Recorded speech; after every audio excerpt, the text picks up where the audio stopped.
இப்போ நம்ம ஒவ்வொரு டேபிளாக என்ன இஷ்யூன்னு ஐடென்டிஃபை பண்ணி அதை ஃபிக்ஸ் பண்ண போகிறோம். ஓகே, இப்போ கஸ்டமர் டேபிளில் செக் பண்ணுறதுக்கு நான் 2 காலம் எடுத்திருக்கேன். Customer ID, count of country எடுத்திருக்கேன். கவுண்ட் ஆஃப் கண்ட்ரியை சார்ட் பண்ணியிருக்கேன். ஸோ இப்போ பார்த்தீங்க அப்படின்னா ஒரே கஸ்டமர் ஐடிக்கு 2 கண்ட்ரி வருது. இது ஏன் அப்படின்றத நம்ம ஃபஸ்ட்டு இங்கே செக் பண்ணிவிட்டு நெக்ஸ்ட் வந்து எஸ்கியூஎல் டேபிளில் இது எதனால் வருது அப்படின்றத நம்ம செக் பண்ணலாம். ஸோ இப்போ நம்ம கண்ட்ரி நேம் ஏன் ரிப்பீட் ஆகுது அப்படின்றத நம்ம செக் பண்ணலாம். ஸோ ஆர்டர்ஸ் க்ளீன் டேபிளில் நான் query ரைட் பண்ணியிருக்கேன். So customer ID wise number of country count, இந்த கஸ்டமர்லாம் வந்து 2 கண்ட்ரியில் மேப் ஆகிருக்காங்க. அதனால தான் அவங்க எல்லாமே ரிப்பீட் ஆகுறாங்க. ஏன் ஆர்டர்ஸ் க்ளீனில் செக் பண்ணுறேன்னா இங்கேருந்து தான் நம்ம அந்த வியூ க்ரியேட் பண்ணியிருக்கோம். ஸோ நம்ம வியூ அப்டேட் பண்ணுறதுக்கு இது இந்த டேபிளில் செக் பண்ணோம். ஓகே, இப்போ நம்ம இதை ஃபிக்ஸ் பண்ணுறது எப்படி பண்ண போகிறோம்னா, இந்த பர்டிகுலர் கஸ்டமர் 2 கண்ட்ரியில் இருக்கார். பட் எந்த கண்ட்ரியில் அதிகமான டிரான்சாக்ஷன் பண்ணியிருக்காரு, அதிகமான ஆர்டர்ஸ் ப்ளேஸ் பண்ணியிருக்காரோ அதை வந்து ப்ரைமரி கண்ட்ரியாக அவருக்கு சூஸ் பண்ணி அதை மேப் பண்ண போகிறோம். ஸோ இப்போ இதை எக்ஸிக்யூட் பண்ணி வியூவை ஆல்டர் பண்ண போகிறோம். ஓகே, கமாண்ட் சக்ஸஸ்ஃபுல்லின்னு வந்துருச்சு. இப்போ நம்ம இங்கே பேக் டு இந்த டேபிள் போயிட்டு இந்த பர்டிகுலர் டேபிளை ரெஃப்ரெஷ் பண்ணி பார்க்கலாம். Customers refresh schema and data பார்த்தீங்கன்னா தெரியும், நமக்கு 1 மட்டும்தான் வருது, 2 இல்லை. ஸோ இங்கே சார்ட் பண்ணிட்டோம், 1 மட்டும்தான் இருக்குது. ஸோ கஸ்டமர் டேபிள் ஃபிக்ஸ் பண்ணியாச்சு. Customer ID then fact table, customer ID 1 to many வந்துச்சு. சேவ். ஆர்டர்ஸ் க்ளீன் டேபிளில் ஏன் டூப்ளிகேட் வருதுன்றதை பார்க்கலாம். ஸோ நான் கவுண்ட் ஆஃப் ரெக்கார்ட்ஸ் 1க்கு மேலே என்ன இருக்குன்றதை பார்க்குறேன். ஸோ இதெல்லாமே டூப்ளிகேட். ஏதாவது ஒரு சாம்பிள் ஐடியை நம்ம செக் பண்ணி பார்க்கலாம். ஸோ இதெல்லாம் பார்த்தீங்கன்னா same order ID, product ID, but number of count 2 தடவை இருக்குது. ஸோ நான் அதில் ஒரே ஒரு ஃபஸ்ட் ஐடியை மட்டும் எடுத்திருக்கேன். ஸோ இதை ரன் பண்ணி செக் பண்ணலாம். ஸோ இது வந்து ஆர்டர்ஸ் ஐட்டம்ஸ் க்ளீன், இதில் வந்து டூப்ளிகேட் ஏன் வருது அப்படின்றத பார்க்கலாம். ஸோ ஆர்டர்ஸ் ஐடி ரிப்பீட் ஆகுது, இங்கே ப்ராடக்ட் ஐடி யூனிக்காக தான் இருக்குது. ஓகே, ஸோ இப்போ இங்கே பார்த்தீங்கன்னா சேம் ஆர்டர் ஐடி இருக்குது, சேம் ப்ராடக்ட் ஐடி இருக்குது, எல்லாமே சேமாக இருக்குது. இங்கே பார்த்தீங்கனாலே தெரியும். ஸோ இதையும் நம்ம கிராஸ் செக் பண்ணலாம். இதை நம்ம ரா டேட்டாவில் செக் பண்ணி பார்ப்போம். ஸோ இப்போ நான் ரா டேட்டாவில் உள்ள எல்லா ரெக்கார்ட்ஸையும் ஃபில் பண்ணியிருக்கேன். Particular invoice number, particular stock கோடையும் ஃபில்டர் பண்ணுறேன். ஸோ எக்ஸிக்யூட் பண்ணிட்டேன்னா இப்போ நான் எனக்கு 2 ரோ வந்திருக்கு.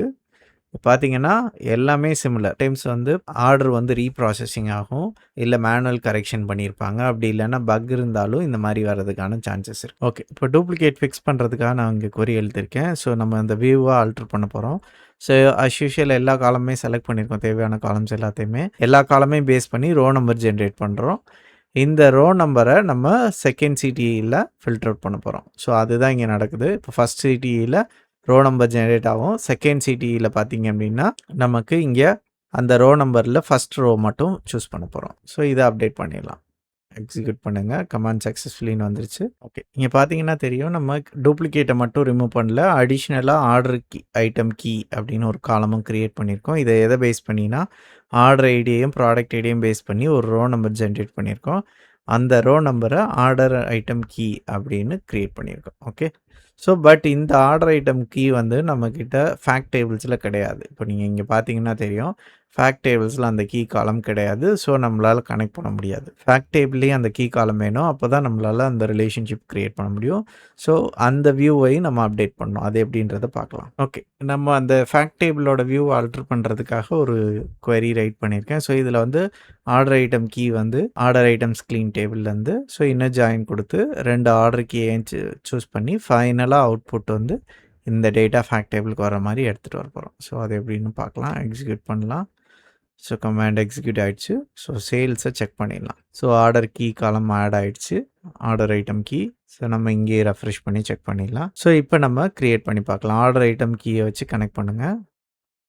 பார்த்தீங்கன்னா தெரியும் 1 to 1 டைரெக்டாக 1 to 1 வந்திருக்கு. ஸோ ஏன் அப்படின்னா ரெண்டுமே ஈக்குவலாக இருக்குது, பட் நம்ம 1 to 1 வைக்கக்கூடாது, ஏன்னா டைரெக்ஷன் போத்தில் இருக்குன்றதுனால. ஸோ இதை வந்து நம்ம மெனி டு 1ஆக மாற்றிட்டு இதை சிங்கிள் டைரெக்ஷனில் வச்சுக்கோங்க. எப்பயுமே 1 to 1 பண்ணக்கூடாது. அப்படி 1 to 1 பண்ணுற மாதிரி இருந்தால் எய்தர் நீங்கள் இந்த 2 டேபிளையும் மெர்ஜ் பண்ணிக்கணும், அப்படி இல்லைன்னா மெனி டு 1 இல்லை 1 to many அந்த ரிலேஷன்ஷிப்பில் வச்சுக்கணும். ஓகே, இப்போ சேவ் பண்ணிடுங்க. ஓகே, ஸோ நெக்ஸ்ட் வந்து ப்ராடக்ட். அகெயின் பார்த்தீங்கன்னா ப்ராடக்ட்லேயும் மெனி டு மெனி வருது, அது ஏன்றதை நம்ம கண்டுபிடிக்கலாம். ஓகே, இப்போ இந்த query ரன் பண்ணதில் நமக்கு வந்துட்டு ப்ராடக்ட் ஐடி எத்தனை தடவை ரிப்பீட் ஆகிருக்கு அப்படின்ற டீட்டெயில்ஸ் நமக்கு கிடச்சிருக்கு. ஸோ இதை ஒரு சாம்பிள் ரா டேட்டாவை எடுத்துக்கிட்டு ஓகே, இப்போ நம்ம இங்கே ஒரு சாம்பிள் ஐடி எடுத்திருக்கோம், ஸ்டாக் கோடு, அதோட டீட்டெயில்ஸ் செக் பண்ணியிருக்கோம். இப்போ பார்த்தீங்க அப்படின்னா மேக்ஸிமம் வந்து கரெக்டான ப்ராடக்ட்டு தான் வந்திருக்கு. ஒரு சில ஒரே ஒரு ரெக்கார்டு மட்டும் டிஃப்ரெண்ட் ஐட்டம்ஸில் வந்திருக்கு. இதெல்லாமே பார்த்தீங்கன்னா செக்கிங்க்காக இல்ல வந்து ராங்கா அப்டேட் பண்ணியிருக்கிற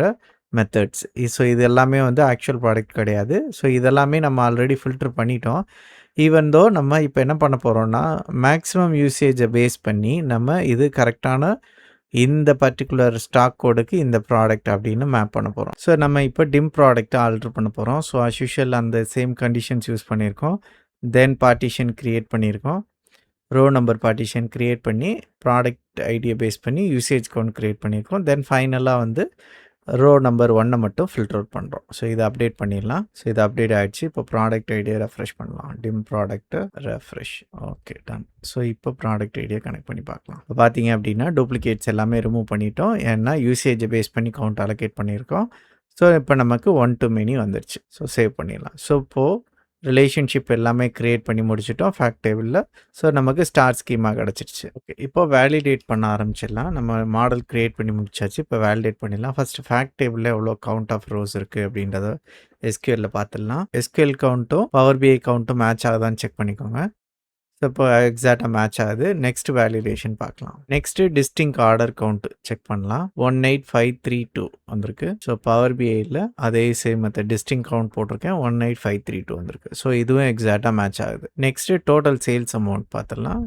எக்ஸிக்யூட் பண்ணுங்க. 8886674 வந்திருக்கு. 8886675 இது பாயிண்ட் டெசிமலில் தான் இருக்குது. அதனால ஒன்றும் பிரச்சனை இல்லை. நம்ம டெசிமல் பாயிண்ட்ஸ் ஆட் பண்ணோம்னா மேட்ச் ஆகும் எக்ஸாக்டாக. நம்பர் ஆஃப் ரோஸ் மேட்ச் ஆகுதான்னு செக் பண்ணியிருக்கோம். தென் டிஸ்டிங் கவுண்ட் மேட்ச் ஆகுதான்னு செக் பண்ணியிருக்கோம். தென் சேல்ஸ் அமௌண்ட் மேட்ச் ஆகுதான்னு செக் பண்ணியிருக்கோம். இந்த மாதிரி நீங்கள் ஒவ்வொரு டேபிளையுமே எஸ்கியூஎல்லையும் பவர் பிஐயும் கம்பேர் பண்ணி ரோஸ் வேல்யூஸ் எல்லாமே மேட்ச் ஆகுதா அப்படின்றத நீங்கள் செக் பண்ணி பார்க்கணும். ஸோ இந்த செஷனில் மெஷர்ஸ் எதுவும் க்ரியேட் பண்ணல, சார்ட்ஸ் எதுவும் க்ரியேட் பண்ணல, டேஷ்போர்டு எதுவும் ஸ்டார்ட் பண்ணல, கால்குலேஷன்ஸும் எதுவுமே நம்ம ஸ்டார்ட் பண்ணல. மாடலை ஸ்ட்ராங்காக பில்ட் பண்ணணுன்றதுக்காக இந்த செஷனில் அது எதுவுமே நம்ம ஸ்டார்ட் பண்ணல. ஸோ நெக்ஸ்ட் செஷனில் நம்ம என்ன பண்ண போகிறோம்னா டாக்ஸ் மெஷர்ஸ், கோரான டாக்ஸ் மெஷர்ஸ் எதுவும் பில்ட் பண்ண போகிறோம். சேல்ஸ், ஆர்டர்ஸ், ஆர்டர் வேல்யூ இது எல்லாத்தையுமே நம்ம பில்ட் பண்ண போகிறோம். அடிஷ்னலாக பேசிக் டைம் இன்டெலிஜென்ஸும் நம்ம பில்ட் பண்ண போகிறோம். வீடியோ பாஸ் பண்ணிட்டு உங்கள் பவர் பிஐ ஓப்பன் பண்ணுங்கள். சேம் மாடலில் ட்ரை பண்ணி பாருங்கள். ரிலேஷன்ஷிப் கன்ஃபியூஸாக இருந்தால் கமெண்ட் பண்ணுங்கள். இந்த வீடியோ உங்களுக்கு யூஸ்ஃபுல்லாக இருந்தது அப்படின்னா மறக்காமல் லைக் பண்ணுங்கள், ஷேர் பண்ணுங்கள். இந்த மாதிரி அப்கமிங் வீடியோஸ்க்கு சேனல் சப்ஸ்கிரைப் பண்ணுங்கள். அடுத்த வீடியோ ரொம்பவே இம்பார்ட்டன்ட். நெக்ஸ்ட் வீடியோவில் பார்க்கலாம். தேங்க்யூ.